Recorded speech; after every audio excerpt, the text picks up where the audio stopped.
Hi, this is Joseph. Today I'm praying for our nation, and the Lord is giving me this word.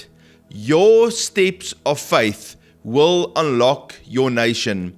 And I see how the children of God come together. They pray, they trust the Lord, they declare the word of the Lord. And because the children of God are willing to say, yes, Lord, we're going to put our trust in you, the Lord fights the battle on our behalf.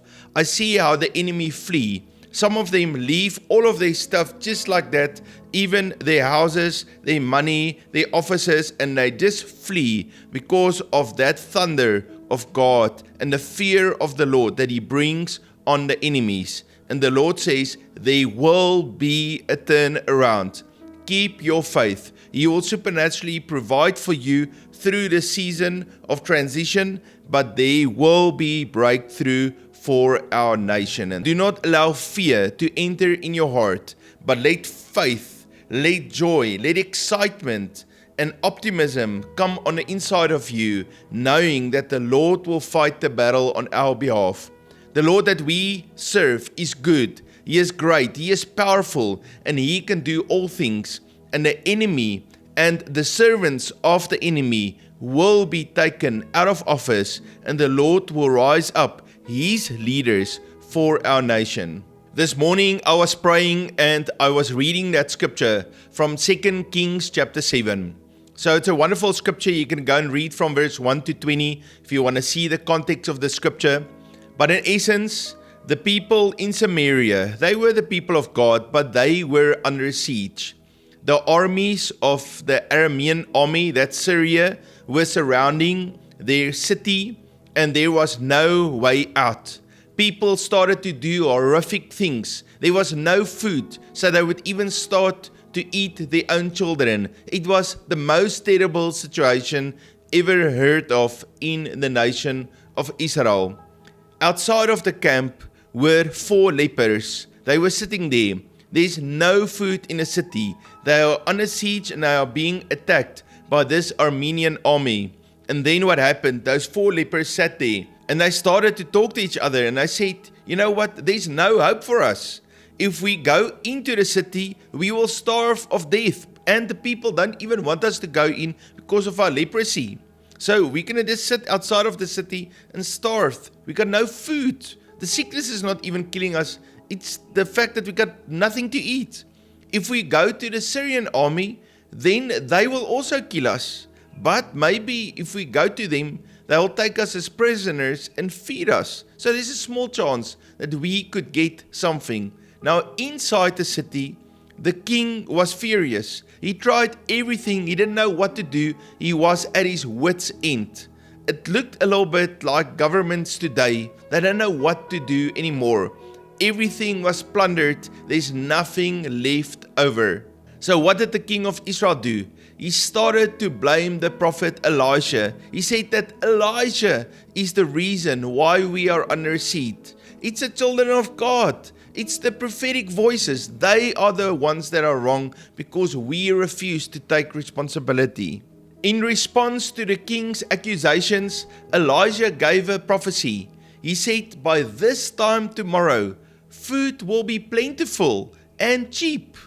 Not only will we not starve anymore, but it's not even going to be expensive to buy food. The people thought that's impossible. The officer of the king actually mocked Elisha, and he said even if God would open up the heavens, it would not happen. It would be impossible. And so today, even in this day, the Lord is saying to us, I'm going to give a breakthrough to our nation. It's going to be a total transformation. Things are going to be plenty. It's going to be cheap. The Lord is going to run the enemy out of here, and He's going to bring His abundance and His blessing to our nation. And so just like in the days of Elisha, where the king and his men mocked Elisha, in the same way, many people today will try to steal your faith and bring doubt in you and say, but it's impossible. God has no power. He cannot do it. But I want to tell you, the Lord is going to release a breakthrough to our nation. And He's calling us to rise in faith and to trust Him, to declare His word, and to do what He tells us to do, to take those steps of obedience to His voice. Now, let's continue the story. The 4 lepers, they were seated outside of the city. They couldn't go inside. They had no food. There's no food in the city. They decided they're going to go to the Aramean army and they're going to see maybe they'll kill them, maybe they'll feed them. And so as they were marching at twilight, just as the sun was coming up, and they were marching to the Aramean army, then the Lord caused the Aramean army to hear this mighty thunder of chariots and an army attacking them. And they became so scared because they thought that the Israelites hired the kings of the Hittites and the Egyptian armies to attack them. And so they left everything, their tents, their equipment, their horses, their donkeys, their weapons, even their food. They left everything right there in the camp and they started to flee, so that camp was completely deserted and empty. As these 4 lepers were marching towards the Aramean camp, they came there and I saw there was tables filled with food. All the clothes, the armor, the horses, the donkeys, the tents, everything was still in place. Even the riches. And so what these guys did, they started to eat because they're so hungry. They haven't eaten in days. And they started to take some of the gold and they want to kind of steal some of it. But then they started to talk to each other and they said, this is not right. We are eating here and this is good news. This is a breakthrough that God is giving to us and to our nation. Let's go back and tell them. So the 4 lepers walked back to the gate. They stood there at the gate and they shouted to the men of the king. And at first the king was suspicious. He thought it was an ambush. But then they sent out scouts and the scouts came back and said, no, what they said is true. The camp of the enemy is empty and they've left all their food and all their riches and their horses and donkeys there. Everything is still intact as they were running away. And then the people from the city rushed forward and they were provided for. And even in that day, the price of food fell so much, it returned back to a cheap price and everything was in abundance. I believe this story in 2 Kings chapter 7 is a prophetic picture of what the Lord is doing in our nation. The Lord is going to fight the battle on our behalf. And the people inside the city, they were so hungry, they started to eat and do horrible things. Yet the Lord saved them. The Lord fought the battle on their behalf. But the Lord says to us as children of God, do not fear, but rise up and go to the camp of the enemy, and you will see how the enemy will flee, and I will bring all of that riches, all of that wealth, and that food and that provision back into the nation. I will bring restoration to the nation. The 4 lepers realized if they just sit there, then they're going to die. They were desperate and they realized if they go in the city, there's no food, they will be rejected. But at least if they rise up and they face the enemy, then there is a chance for them to survive. And I believe the Lord is giving us a word not to give up, but to rise up in faith, refuse to die, and rise up in faith and say, yes, we will overcome, we will put our faith in the Lord. Now there was 4 lepers, men at the entrance of the gate, and they said to one another, why are we sitting here until we die? If we say we will enter the city, the famine is in the city, and we shall die there. And if we sit here, we die also. Now therefore, come, let us surrender to the army of the Syrians. If they keep us alive, we shall live, and if they kill us, we shall only die. These lepers has already given up hope, but I felt that the Lord is giving us a word not to give up hope. Keep on trusting Him. He will give us that breakthrough.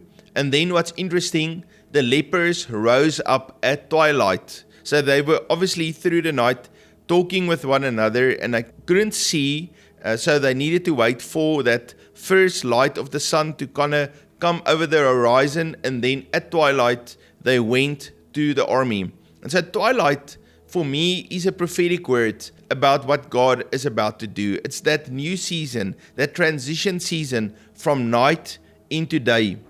Verse 5.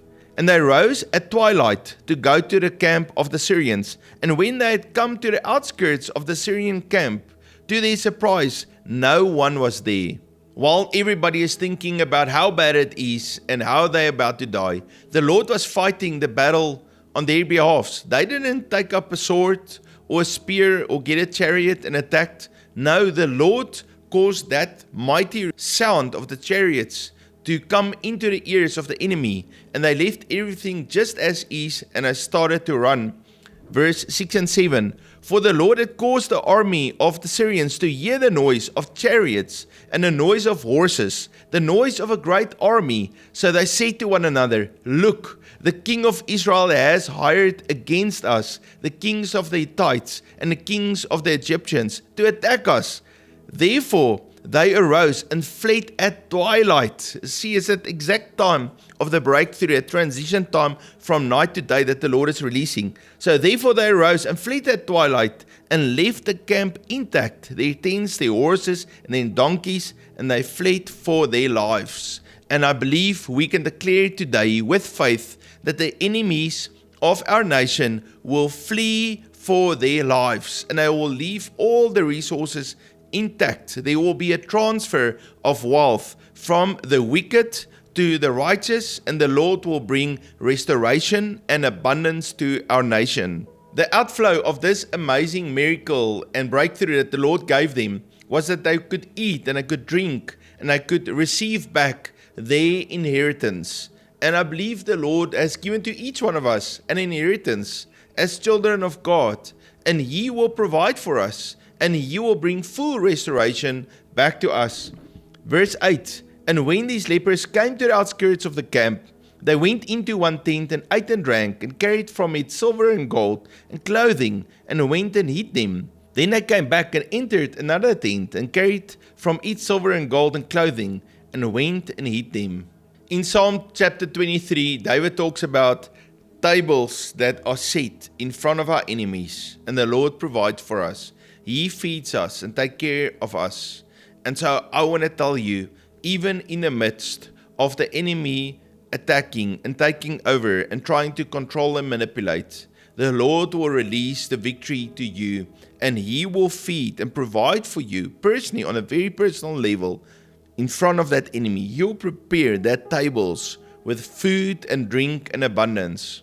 And then, of course, before they went back to the city, they realized that they should go back and tell the people in Samaria of what the Lord has done and the abundance that the Lord is bringing.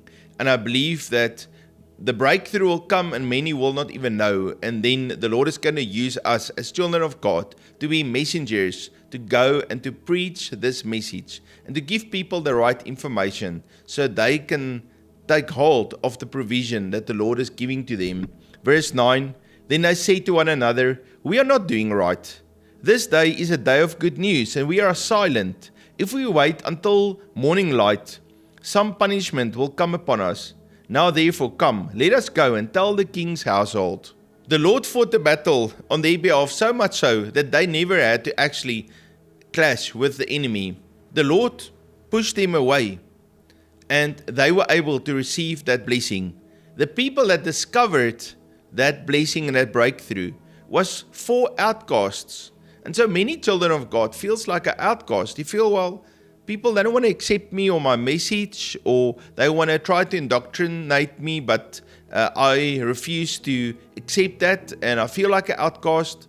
But the Lord is saying to you, in me, you are loved and you are accepted, and I can use you even if you feel like this underdog, like this person that doesn't have all the influence. He will use you in a mighty way. In this story, it was 4 lepers that the Lord used. This entire sequence happened at twilight. It was right at that moment of transition from night into day.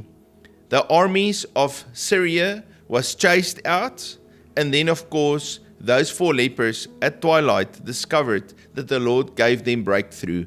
And so I believe that we can declare today that this is a time of transition, that time of the twilight, that the Lord is releasing to our nation, that the darkness is coming to an end, a new light, a new day is coming forth. Don't lose courage. Keep your faith. Keep on doing what is right. Be obedient to the voice of the Holy Spirit. The Lord will lead and guide you, and He will provide for you. He will never leave you nor forsake you. He will always be with you. And the Lord will release breakthrough to our nation. Let me pray for you.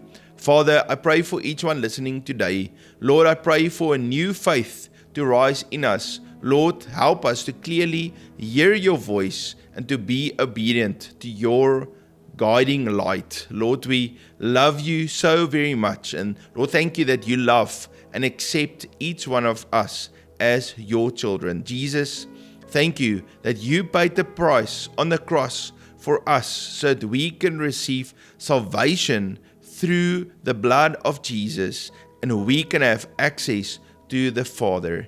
We give you all glory and praise in the name of Jesus. Amen. Family, the Lord loves you very much, and I love you too. I hope you were encouraged by this word. If you are new to Unity with Heaven, please hit that subscribe button and hit the bell notification if you also want to receive the words that I post almost every day, a message, and you can listen to it, but make sure you hit your bell notification button there. If you would like to write a comment, please do so. Just make sure it's a comment that's uplifting and encouraging. Let's encourage each other. Let's speak words of faith. You must have a wonderful day, and I look forward to see you tomorrow. God bless you.